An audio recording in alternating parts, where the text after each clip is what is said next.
রতন, হরিশঙ্কর জলদাস। এই রতনী, কোথায় তুই? আসি বৌদিমণি, আমি হেসেলে দাদাবাবুর জন্য রুটি বেলছি, অনুচ্চ কণ্ঠে বলল রতন। রতনের কথা বৌদিমণি শোবার ঘর থেকে শুনতে পায়নি। তার রাগ হলো। এবার গলা চড়িয়ে বলল, কিরে রতনী, শুনতে পাসনি? কখন থেকে ডাকতে ডাকতে গলা শুকিয়ে ফেললাম। রতন আঁচলে হাত মুছতে মুছতে শোবার ঘরে এলো। কাচুমাচু ভঙ্গিতে বলল, দাদাবাবুর আপিস যাওয়ার সময় হয়েছে, তার জন্য রুটি বেলছিলাম। রাখ তোর রুটিবেলা। দাদাবাবুর সেবা করতে পারলে শরীরে শান্তির হাওয়া লাগে, তাই না? সকালে উঠে বিছানা গোছগাছ করিসনি কেন? বৌদির উষ্মা বাড়তে থাকে। সকালে এসেছিলাম বৌদি, দেখি আপনি তখনও ঘুমোচ্ছেন। ওইদিকে দাদাবাবু আবার চা চাইল, তাই চা বানাতে গেলাম। রতন করুণ কণ্ঠে বলল, ও, এর মধ্যে সেবা একবার হয়ে গেছে তাহলে? চা দিতে গিয়ে লুটোপুটি? মরার ঘুমটা পোড়া চোখে কেন যে এলো ভোর সকালে? আমার বিছানা গোছানোর চেয়ে দাদাবাবুর চা বানানো বড় হলো তার কাছে। দাদাবাবু চা ভোর সকালে? আমি ঘুম থেকে ওঠার আগে চা পিপাসা? দেখাচ্ছি মজা। শ্লেষ ঝরে পড়ছে বৌদির গলা থেকে। রতন নিরুপায়, নির্বাক। মাটির দিকে তাকিয়ে থাকা ছাড়া তার আর কোনো গত্যন্তর নেই। অধবদনে দাঁড়িয়ে থাকলো রতন। এবার ঝাঁঝিয়ে উঠল বৌদিমণি। দাঁড়িয়ে আছিস কেন? গতরের ভাজভুজগুলো আঁচল দিয়ে ঢাক, বিছানা গোছা। রতনের বয়স 20-21 বছরের মতো। গায়ের রং শ্যামলার দিকে, মাথা ভর্তি চুল। ছোটবেলা থেকেই তার চুলের বাড়ন্ত। অযত্নে সেই চুল বেঁকে বুকে থাকত। পরবর্তীকালে নারকেল তেল আর চিরুনির দু একটা আঁচড় পড়ায় সেই চুল বাংলার লাউয়ের ডগার মতো ফনফনিয়ে বেড়েছে। চুলে স্বামী যখন হাত বুলিয়ে বলতো, রতন রে, তোর চুল কি সুন্দর, তখন রতনের মনে হতো স্বামী বুঝি তার চেয়ে তার চুলকে বেশি ভালোবাসে। জীবনের এত ডামাডোলের মধ্যেও নিজের চুলকে পারতপক্ষে অবহেলা দেখায়নি রতন। এই যে বৌদিমণির এত অবহেলা আর এত তুচ্ছতাচ্ছিল্য, এসবের মধ্যেও বিকেলের দিকে সে চুলে একবার চিরুনি বোলায়। এই নিয়ে বৌদির খোঁচাও কম খেতে হয়নি। বলে, কাঁচের ঝিয়ের এত বড় খোপার দরকার কি? লম্বা চুলের রাজকুমারী, দেখো না, মাথা ভরে নারকেল তেল দিয়েছে। বলিহারি, এত তেল আসে কোথা থেকে? মুখেও খাবে, মাথায়ও খাবে। রতনের স্পষ্ট মনে আছে, এক সন্ধে হিমাংশু কাকা বলল, রতন রে, আমি বড় গরিব মানুষ, ঘরে 3-3টে ছেলে মেয়ে। তোর কাকি বুড়ি মাটাও হাঁটতে পারে না, তুই এলি। এতগুলো মানুষের হা করা মুখে অন্ন তুলে দেওয়ার ক্ষমতা আমার নেই রে রতন। কাছেরগুলোরে তো আর ফেলে দিতে পারি না। তুই এক কাজ কর, বলে হিমাংশু কাকা হুকোয় টান দিতে থাকে। রতনের বয়স তখন 12 পার হয়। বাবা মারা গেছে কবে। তার 2 বছর পর ছোট ভাইটাও ডোবার জলে ডুবে মরেছে। মা তাকে নিয়ে দাঁড়ে দাঁড়ে ঘুরত। এর কাছে ওর কাছে চেয়ে চিনতে দুইজনের পেট চলে যেত। মাও একদিন ম্যালেরিয়ায় মরল। 4-5 দিন কালাজ্বরে বেশ কষ্ট পেয়েছিল। তারপর টুপ করে এক রাতে মারা গেল। মা যে মারা গেছে সে রাতে রতন বুঝতে পারেনি। সকালে হিমাংশু কাকারা জড়ো হয়ে যখন বলল, তোর মা মরে গেছে রে রতন, আকুল হয়ে কেঁদেছিল সেই সকালে রতন। পাড়াপড়শিরা রতনের মাকে শ্মশানে নিয়ে গিয়েছিল। শুক্লতা কাকি সেদিন আশ্রয় না দিলে কোথায় ভেসে যেত রতন? হিমাংশু কাকাকে উদ্দেশ্য করে শুক্লতা কাকি বলেছিলেন, কোথায় যাবে বাপমা বড় মেয়েটি, থাক আমাদের সঙ্গে, যা জোটে ট্যাপা পটল শৈব্যার সাথে ভাগযোগ করে খাবে। সকাল থেকেই হিমাংশু কাকার মনটাও খুব নরম ছিল। ছোট্ট রতনের অসহায় করুণ মুখটি বারবার তার চোখের সামনে ভেসে উঠছিল। বউয়ের কথায় সায় দিয়ে বলেছিল, ঈশ্বর নাড়ি দিয়েছেন, খাবার বন্ধ করবেন না, থাকুক মেয়েটা আমার সঙ্গে। সে বছর 2 আগের কথা। এই 2 বছর কষ্টে সৃষ্টে জীবন চলছিল হিমাংশু কাকার। হঠাৎ করে তাকে কাশ ব্যারামে ধরল। দিনমজুর হিমাংশুর আয় কমে গেল। বড় টানাটানি শুরু হলো সংসারে। এই সময় পোস্টমাস্টারের সাথে দেখা বাজারে। নতুন লোক দেখে সহজাত কৌতূহলেই হিমাংশু এগিয়ে এসেছিল ধাপদুরস্ত কাপড়ের পোস্টমাস্টারের দিকে। আলাপ হয়েছিল। নানান কথার ফাঁকে পোস্টমাস্টার বলেছিল 5-4 মাস খাটার জন্য একটা ছোট্ট মেয়ে পেলে বর্তে যায়। সেই সন্ধ্যায় রতনের কাছে কথাটি পেরেছিল হিমাংশু কাকা। রতন কোনো কথা না বলে তার দিকে তাকিয়ে আছে দেখে হিমাংশু কাকা আবার বলেছিল, আমাদের উলাপুর গায়ে একজন পোস্টমাস্টার এসেছে, একা থাকে, নিজ হাতে রেঁধে বেড়ে খায়, হাতের কাজ উজিয়ে বাড়িয়ে দেওয়ার জন্য একটা ছোট্ট মেয়ে দরকার। তুই যাবি তার কাছে, ভালো খাবার পাবি, আদর যত্ন করবেন। রতন সেদিক ডান দিকে আস্তে করে মাথা নামিয়েছিল। বয়স 12 হলে কি হবে? বাস্তব অভিজ্ঞতা তো আর কম হলো না। রোগগ্রস্ত কাকা আর কতদিন খাওয়াবে? 2 বেলা খাবারে টান পড়ে। কাকা তো ভাই বোনেরা খাবারের জন্য কান্নাকাটি করে। বুড়ি ঠাকুমা কফের বড় বড় ঢেলা থুতু করে ফেলতে ফেলতে বলে, নিজের খাবার জুটে না, কোত্থেকে মাগে একটারে ধরে নিয়ে এসেছে হিমু। নিজের শোয়ার জায়গা নেই, শঙ্করারে ডাক। ওই সময় উঠানের আম গাছের ডালে কা কা করে কাক ডেকে ওঠে। ঠাকুমা জোরে শ্বাস টেনে একটা বড় কফের ঢেলা উঠানে ছিটিয়ে বলে, ঝ্যাঁটামারি ঝ্যাঁটামারি, বিদায় হ, দূর হ। হেসেলে কাকিমার সঙ্গে কাজ করতে করতে রতনের কানে কথাগুলো যায়। ছোট হলেও সে বুঝতে পারে ঠাকুমার এই কথাগুলো তাকে উদ্দেশ্য করে বলা। আজকে কাকার প্রস্তাবে তাই রতন না করল না। পরদিন সকালে হিমাংশু কাকা রতনের হাত ধরে পোস্টমাস্টারের কাছে গিয়েছিল। রতন পোস্টমাস্টারের ওখানেই থিতু হলো, কিন্তু সে জানল না এ শুধু ঘাট বদল। শ্যাওলা যেমন নদীর স্রোতে ভাসতে ভাসতে এ ঘাট থেকে ও ঘাটে যায়, রতনেরও তাই হয়েছিল। হিমাংশু কাকার সংসারের ঘাট থেকে স্বল্প সময়ের জন্য পোস্টমাস্টারের একাকী জীবনের ঘাটে এসে ভিড়েছিল রতন। বড় ভালোবাসতে শুরু করেছিল দাদাবাবু তাকে। খুব বেশি কাজের চাপ ছিল না। 2-4টি থালা গ্লাস ধোয়া, ঘরগুলো ঝাড় দেওয়া, দাদাবাবুর জামা প্যান্টালুন ধুয়ে দেওয়া, এইসব। ও মাঝে মাঝে সকালে রাধা তরকারি সন্ধ্যায় গরম করতে হতো তাকে। যেই রাতে দাদাবাবুকে আলস্য জড়িয়ে ধরতো, বলতো, বাসি ব্যঞ্জন আছে ঘরে, খান কয়েক রুটি সেঁকতে পারবি না তুই? রতন হাসি মুখে হেসেলের দিকে যেতে চাইলে দাদাবাবু বলতো, আরে আরে এখন কোথায় যাস, বস বস, তোর মা বাবার কথা বল শুনি, বল দেখিনি কে কে ছিল তোর। সেই সন্ধ্যায় গায়ের গোয়ালঘর থেকে কুণ্ডুলি পাকিয়ে পাকিয়ে ধোয়া উঠত, ঝোপে ঝোপে ঝিঝি পোকা ডাকত। অনতি দূরের জঙ্গলে শেয়াল হেঁকে উঠত, হুক্কা হুয়া। আরও দূরে বাউল আস্তানা থেকে অস্পষ্ট কিন্তু মধুময় গানের সুর ভেসে আসত। দাদাবাবু বলতো, একা একা বড় খারাপ লাগে রে রতন, কলকাতার ছেলে আমি, চারদিকে কত মস্ত মস্ত ঘরবাড়ি, সাপের মতো এঁকে বেঁকে বিশাল বিশাল রাস্তা এদিক ওদিক চলে গেছে, আর এখানে দেখ সন্ধে হলে ঘন অন্ধকার, চারিদিকে ঝোপঝাড়, মাঝে মাঝে দৈত্যের মতো প্রকাণ্ড প্রকাণ্ড গাছ, পানা পুকুর, ঘন ঘোর বৃষ্টি, মস্ত মস্ত দাড়াওয়ালা মশা। এই আটচালার আধার ঘরে আমার দম বন্ধ হয়ে আসে রে রতন। রতন দাদাবাবুর এসব কথার মানে ভালো করে বুঝতে পারে না। মনের চোখে সে কলকাতা পর্যন্ত ছড়িয়ে দেয়। কলকাতাকে তো সে আর কখনো দেখেনি, কিন্তু কল্পনায় রতন সেই মস্ত বিশাল রাস্তা দিয়ে হাঁটতে থাকে। মাঝে মাঝে ফিরে দেখে দাদাবাবু তার পেছনে আছে কিনা। দাদাবাবু তাকে বর্ণ শেখালো, যুক্তবর্ণ ভেঙে ভেঙে পড়তে শেখালো। যখন তার মন ভালো থাকতো তখন ছাত্রীটিকে পড়াতো, শেখাতো। রতন খেয়াল করেছে এইসবের মধ্যেও মাঝে মধ্যে দাদাবাবুর মন খুব খারাপ হয়ে যেত। তখন দাদাবাবু কথা বলতো না, জানালার ফাঁক দিয়ে চুপচাপ আকাশের দিকে স্থির চোখে তাকিয়ে থাকতো, চোখে পলক পড়তো না। দাদাবাবু বৃষ্টিকে বড় অপছন্দ করত, কিন্তু যেদিন মেঘ কেটে ঝলমলে রোদ উঠত সেই রোদের দিকে বড় বড় চোখ করে তাকিয়ে থাকতো দাদাবাবু। কোনো কথাই বলতো না সে সময়। ঘরে টুকটাক কাজ করবার সময় রতন তাকিয়ে তাকিয়ে দেখত দাদাবাবুর চোখ জানালার ফাঁক দিয়ে বিশাল আকাশে হারিয়ে যাওয়া কি একটা মহামূল্যবান বস্তু যেন খুঁজে ফিরছে। সেই সময় দাদাবাবুর মুখের রং পাল্টে যেত। গভীর নিস্তব্ধ মধ্যাহ্নটি দাদাবাবু কোনো কথা না বলেই কাটিয়ে দিত। যেদিন দাদাবাবুর জ্বর হলো প্রথমে বুঝতে পারেনি রতন। দাদাবাবু যখন বলল, দেখ তো রতন, জ্বর হলো বুঝি আমার, চোখ আধার আধার লাগছে। সে রাতে জননীর মতো সেবা করেছিল রতন দাদাবাবুকে, জলপট্টি দেওয়া, পথ্য খাওয়ানো, সারা রাত জেগে শিওরে বসে বারবার জিজ্ঞেস করেছিল, একটু ভালো লাগছে দাদাবাবু? ভালোই চলছিল রতনের জীবন। সে যুক্ত কর কপালে ঠেকিয়ে বারবার ঈশ্বরকে বলতো, ঠাকুর এভাবে যেন আমার জীবনটা কেটে যায়। কিন্তু জীবন সেভাবে কাটল না। দাদাবাবু চাকরি ছেড়ে দিয়ে উলাপুরের মায়া কাটিয়ে রতনের কথা ভুলে নৌকায় উঠল। রতনের কথা ভুলে বললে ভুল হবে, যাওয়ার সময় দাদাবাবু রতনকে নতুন পোস্টমাস্টারের হাতে গছিয়ে দিতে চেয়েছিল, যেন পুরনো তক্তপোষ। যতদিন প্রয়োজন একজন ব্যবহার করলো, যাওয়ার সময় নিয়ে যেতে পারবে না বলে আরেকজনকে দিয়ে দিল। রতনকেও দাদাবাবু তক্তপোষ ভেবেছিল। রতন অন্যজনের হতে চায়নি, দাদাবাবুকেই পছন্দের তার, তার সঙ্গেই যেতে চেয়েছিল। বলেছিল, দাদাবাবু আমাকে তোমাদের বাড়ি নিয়ে যাবে? আকাশ থেকে পড়েছিল দাদাবাবু।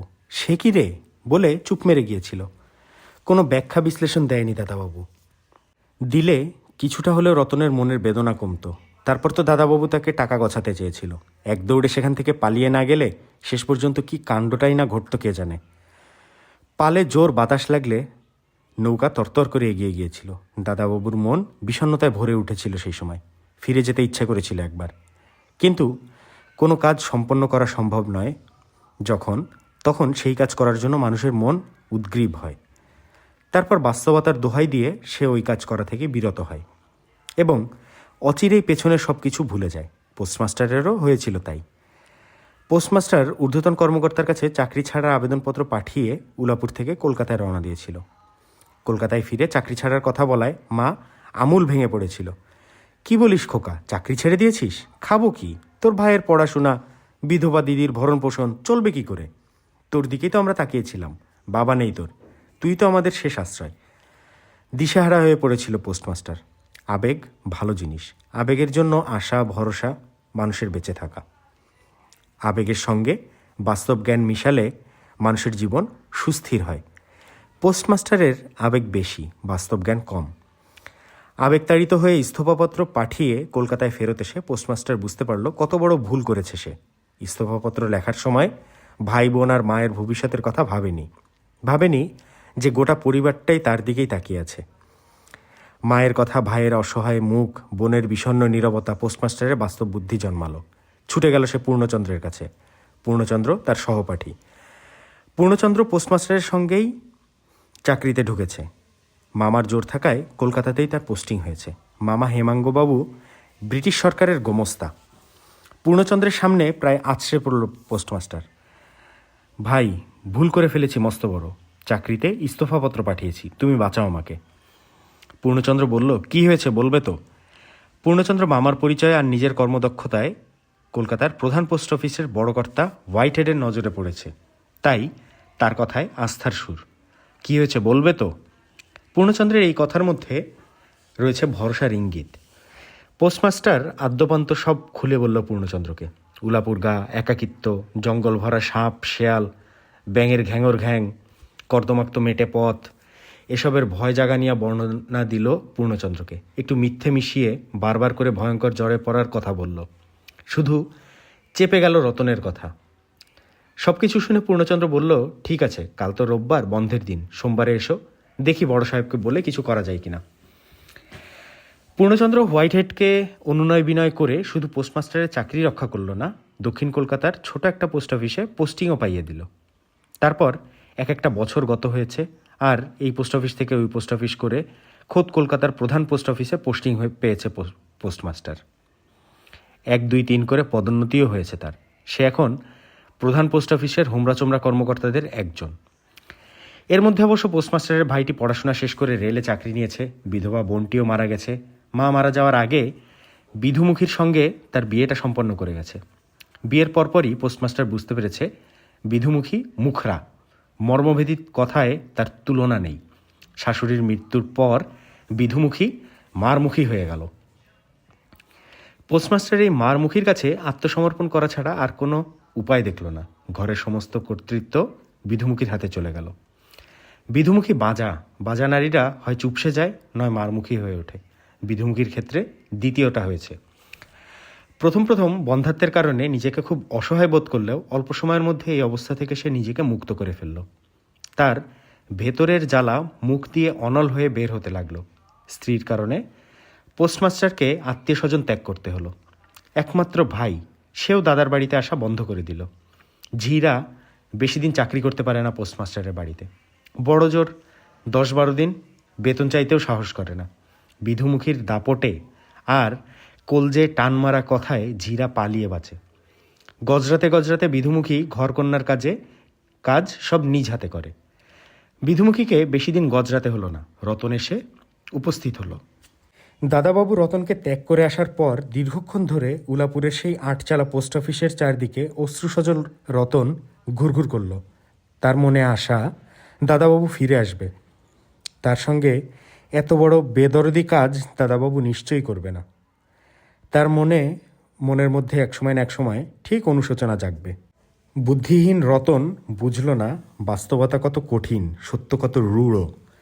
বুঝল যখন, তখন পথ চেয়ে তার অশ্রুসজল চোখ ভীষণ ক্লান্ত হয়ে পড়ল। হৃদয়ের রক্ত যখন একেবারে ফুরিয়ে এলো, ক্ষুধায় সমস্ত শরীর যখন অবশ হয়ে এলো, শেষ পর্যন্ত নিজের শরীরটাকে টানতে টানতে রতন হিমাংশু কাকার বাড়িতে উপস্থিত হলো। হিমাংশু কাকা রতনকে দূরছেই করল না। সব শুনে অসহায় মুখে বলল, আমি তোকে কি করে খাওয়াবো রে মা, আমার সংসার তো একেবারে অচল হয়ে গেছে।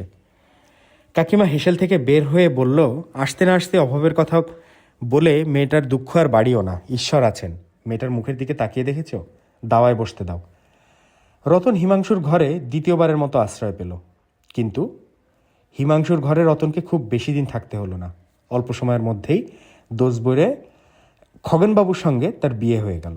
খগেনবাবু বাড়ির উলাপুর গায়ের ঠিক পাশের গা কালীকৃষ্ণপুরে। নীলকুঠি সাহেবদের সাথে খগেনবাবুর খুব ঘনিষ্ঠতা। গরিব চাষিদের বাছা বাছা জমিতে নীল চাষ করার জোর জবরদস্তিতে ইংরেজদের ডানহাত হিসেবে কাজ করছেন খগেনবাবু। এই জন্য নানা সময় পুরস্কারও মিলেছে কুঠিয়ালদের কাছ থেকে। ইংরেজ প্রভুদের কৃপায় খগেনবাবুর জমি জমা আর টাকা কড়ির অভাব নেই। তার ঘরে সন্তানেরও অভাব রাখেননি ঈশ্বর। 4-4টা ছেলে তার ঘরে। মেয়েটাকে কলকাতার এক বনেদি পরিবারে বিয়ে দিয়েছেন। কিন্তু ঈশ্বর হঠাৎ করেই 60 ছুঁই ছুঁই খগেনবাবুকে একটা জিনিসের অভাবে ফেললেন। সে অভাব বউয়ের। এই বয়সেই তার স্ত্রী মারা গেল। কিন্তু ওই যে বাঘ একবার মানুষের রক্তের সন্ধান পেয়েছে, সে সর্বদা মানুষই খুঁজে বেড়ায়। পুরুষের কাছে নারী দেহ সেরূপ। বয়স যাই হোক, রাতে পুরুষ মানুষের পাশে নারী না থাকলে চলেই না। খগেনবাবুর অবস্থাও সেরকম হলো। ফলে নারী খোঁজা শুরু হলো। ছেলেরা জানতে পেরে বেজায় অখুশি হলো। কিন্তু খগেনবাবু বলে কথা, ছেলেদের শুনিয়ে শুনিয়ে বললেন, আমার ইচ্ছের বিরোধিতা করলে পথের ফকির হতে হবে। ভবিষ্যতের লোভে ছেলেরা চুপ মেরে গেল। শেষ পর্যন্ত ঘটক হিমাংশুবাবুর বাড়িতে উপস্থিত হলো। কোনো এক শুভক্ষণে দাদুর বয়সী খগেনবাবুর সঙ্গে রতনের বিয়ে হয়ে গেল। বিয়ের পর অনেকটা বছর কেটে গেল। সেবা দিয়ে খগেনবাবুর দেহ ও মন ভরিয়ে তুলল রতন। বিয়ের 8 বছরের মাথায় খগেনবাবু মারা গেলেন। নীলকুঠিতে কী সব ছাইপাশ গিলে এসে এক এক বিকেলে ভেদভূমি শুরু হলো খগেনবাবুর। পরদিন আলো ফুটবার আগেই খগেনবাবুর জীবনের আলো ফুরিয়ে গেল। মাসখানেক পরেই পথে নামতে হলো রতনকে। বাপের ভয়ে ছেলেরা এতদিন বাড়িতে রতনকে মেনে নিয়েছিল। শ্রাদ্ধ সাঙ্গ হওয়ার পরপরই কিছু টাকা কড়ি রতনের আঁচলে বেঁধে দিয়ে ঘর থেকে বের করে দিল তারা। রতনের যাওয়ার কোনো জায়গা নেই। হিমাংশু কাকা বছর 4 আগে মারা গেছে। তার মাও গত হয়েছে অনেক আগে। নাবালক সন্তানদের নিয়ে কাকিমা কোথায় যে চলে গেছে গ্রামবাসীরা বলতে পারল না। সে ঠিক করলো কলকাতায় যাবে, যদি দাদাবাবুর দেখা মিলে। অন্তত আশ্রয়টা তো দাদাবাবু তাকে দেবে। অনেক ঘাটে ধাক্কা খেতে খেতে একদিন সে কলকাতায় এসে পৌঁছালো। রতনের মনে আছে তার দাদাবাবু পোস্ট অফিসে চাকরি করত। এখানে এখন চাকরি করে কিনা দাদাবাবু, তো পোস্ট অফিসের চাকরিতে ইস্তফা দিয়েই তো সে উলাপুর ছেড়েছিল। এসব কথা রতনের মাথায় এলো না। শুধু বিশ্বাস করলো কোনো পোস্ট অফিসে গেলে দাদাবাবুর দেখা মিলবে। একজন সহৃদয় ব্যক্তি তাকে কলকাতার প্রধান পোস্ট অফিসে পৌঁছে দিল। লোকটি ভেবেছে পোস্ট অফিসের চাকরি যখন, প্রধান পোস্ট অফিসে হদিস থাকবে। সেখানেই দাদাবাবুর সাথে রতনের দেখা মিলল। দাদাবাবুর পায়ের কাছে বসে রতন গত জীবনের সব কথা খুলে বলল। বিবেক দাদাবাবুর গলা চেপে ধরল। একবার ভুল করেছে, আর না, রতনকে আশ্রয় দিতেই হবে এবার। বুকে অসীম সাহস সঞ্চয় করে রতনকে বাড়িতে নিয়ে চলল দাদাবাবু। যেতে যেতে রতনকে বলল, রতন, তোর সঙ্গে যে আমার আগে পরিচয় হয়েছিল, তুই যে উলাপুরে সেই রতন, এটা কোনো দিন খান্ডারনির কাছে স্বীকার করিস না। বোকা বোকা চাহানি দিয়ে রতন জিজ্ঞেস করলো, খান্ডারনি কে দাদাবাবু? খান্ডারনি বলে দীর্ঘশ্বাস টানল দাদাবাবু। ভয়ে বুকের সব বাতাস বেরিয়ে গেছে। সাহস সঞ্চয়ের জন্য বায়ুহীন সে বুকে একটু বায়ু ভরে নিল দাদাবাবু। একটু থেমে বলল, ও কিছু না, শুধু তুই আমার এই অনুরোধটুকু রাখিস, নিজের পূর্ব পরিচয় দিস না। তারপর স্বাগত কণ্ঠে বলল, কেন যে মায়ের প্ররোচনায় বিধুমুখীকে ঘরে তুলেছিলাম, ও আসার পর থেকে ঘোর অমাবস্যা শুরু হয়েছে আমার জীবনে। রতনকে দেখে ঝংকার দিয়ে উঠল বিধুমুখী। এ কাকে নিয়ে এসেছ আমার ঘরে? কে? পোস্টমাস্টার কাচুমাচু মুখে নরম সুরে বলল, দেখো বিধু, অনেক দিন ধরে বহু কষ্ট করে তুমি ঘরকন্যা সামলাচ্ছ। তোমার কষ্ট দেখে আমার বুক ফেটে যায়, কিন্তু কিছুই তো করতে পারি না আমি। আজ একে পেলাম, নিয়ে এলাম। আজ থেকে সকল কাজ রতন করবে, তুমি শুধু হাত ধুয়ে পাতে বসবে। আগের ঝিটা চলে গেছে অনেক দিন। ঘরের যাবতীয় কাজকর্ম করতে করতে বিধুমুখীর হাড়মাস একেবারে জার জার। রতনকে পেয়ে বিধুমুখী যেন স্বর্গ পেল। কিন্তু খুশি হওয়ার ব্যাপারটি স্বামীকে বুঝতে দেওয়া যাবে না। মুখ কঠিন করে বলল, কি জানি বাপু, রাস্তা থেকে কাকে ধরে এনেছ? গাগতর থেকে তো চিকনাই ঝরে পড়ছে। তাহলে ফেরত দিয়ে দিই। পূর্ণচন্দ্র বলছিল তুমি না রাখলে ও নিয়ে যাবে রতনকে, বলল পোস্টমাস্টার। এবার টনক নড়ল বিধুমুখীর। কণ্ঠ একটু নরম করে বলল, এনেছো যখন রেখে দাও। তবে বাপু, আমার এক কথা, কোনো গণ্ডগোল পাকালে ঘাড় ধরে কিন্তু রাস্তায় নামাবো আমি। করুণ চোখে রতনের দিকে তাকিয়ে দাদাবাবু বলল, তাহলে রতন, তুমি থাকার একটা আশ্রয় পেলে বৌদির মন জুগিয়ে চলবে। সেই থেকে রতন আপ্রাণ চেষ্টা করে যাচ্ছে বৌদিমণির মন জুগিয়ে চলতে, কিন্তু কিছুতেই বৌদির মনকে বাগে আনতে পারে না রতন। কাজে ত্রুটি হলে শুধু বকাঝকা করতো বৌদিমণি। ইদানিং সন্দেহ করা শুরু করেছে রতনকে। আকারে ইঙ্গিতে এটাই বোঝাতে চায় বৌদি, রতন অধিক মাত্রায় দাদাবাবুর সঙ্গে ঢলাঢলি করছে। আজকে চা বানিয়ে দেওয়ার ব্যাপারটি ওই সন্দেহেরই ফল। আরেক দিনের কথা, সেদিন রবিবার, সাপ্তাহিক ছুটির দিন। সকালে দাঁত মাজতে মাজতে পোস্টমাস্টার বললেন, কোথায় তুমি? ঝাঁঝালো কণ্ঠে ভেতর ঘর থেকে উত্তর এলো, কি হয়েছে, এত চেঁচাচ্ছ কেন? বিধুমুখীর তিক্ত কণ্ঠকে আমলে না দিয়ে নরম সুরে পোস্টমাস্টার বললেন, আজ তো রোববার, ছুটির দিন, ঘরে আছি। পাঁঠার মাংস খেতে ইচ্ছা করছে বড়। তুমি তো ভালোই মাংস রাঁধতে পারো। শেষের কথায় বিধুমুখীর মনটা একটু নরম হলো। বলল, পাঁঠার মাংস কোথায় পাবো যে রাঁধবো? উৎসাহী গলায় পোস্টমাস্টার বলল, আমি বাজারে যাচ্ছি, তুমি মাংস রান্নার আয়োজন করো। বাজার থেকে ফিরে পোস্টমাস্টার দেখে ঘরের তুলকালাম কাণ্ড। আলু কুটতে গিয়ে রতনের ডান হাতের বুড়ো আঙ্গুল কেটে ফেলেছে, তেনা চুইয়ে রক্ত পড়ছে। জড়সড় রতন হেসেলের এক কোনায় দাঁড়িয়ে আছে, বিধুমুখীর মুখে খই ফুটছে। বুড়ো বয়সে দামড়া হতে চায়, পাঁঠার মাংস খাবে, শরীর তাগড়া করবে। সকালে উঠেই আবদার, ওগো পাঁঠার মাংস খেতে বড় স্বাদ জেগেছে, বাজারে যাচ্ছি। এদিকে আমার হয়েছে কাল, মুখ পুড়িয়ে একজনকে ঘরে এনে তুলেছে, এত বড় ধুমসি, আলুটা পর্যন্ত কুটতে পারে না, আঙুল কেটে ফেললো। হায় হায়, এখন আমি কি করি? আমি কি করে এতগুলো কাজের সামাল দিই? রতন নিচু স্বরে বলল, বৌদি, তুমি আমার মাথায় ঠেলা না মারলে আঙুল কাটতো না। তোমার ঠেলায় আলু ফসকে গিয়ে আঙুলটা পড়লো বটির উপর। চুপ, একেবারে চুপ, মুখের উপর কথা। 3টে আলু কুটতে 26 ঘন্টা লাগে? তাড়াতাড়ি করার জন্য মাথায় একটু হাত ছুঁয়েছি মাত্র, তাতেই ননির পুতুল গলে গেল। সোনার আঙ্গুল ফালা ফালা, বদমাসের ধাড়ি কোথাকার। পোস্টমাস্টার মিনমিনে গলায় বললেন, এই সাত সকালে এত চোটপাট কেন? কি হয়েছে, খুলে বলো। এত গালিগালাজ করছে কেন রতনকে? কি, আমার মুখের উপর কথা? তলে তলে এত পীড়িত?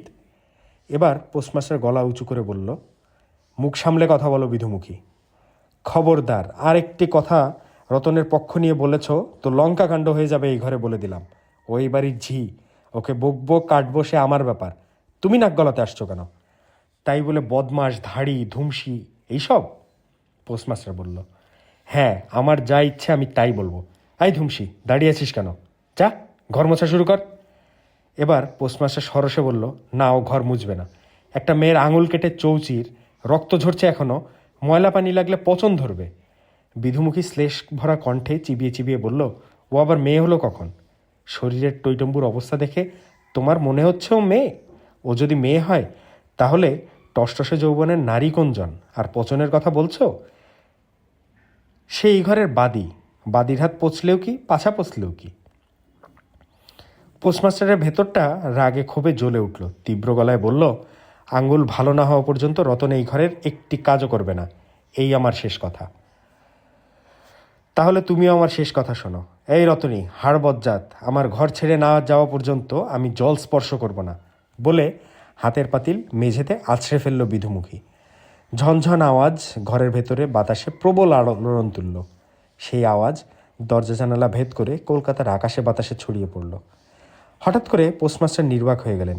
বিধুমুখীর আজকের রূপ দেখে সে স্তম্ভিত, বিমূঢ়।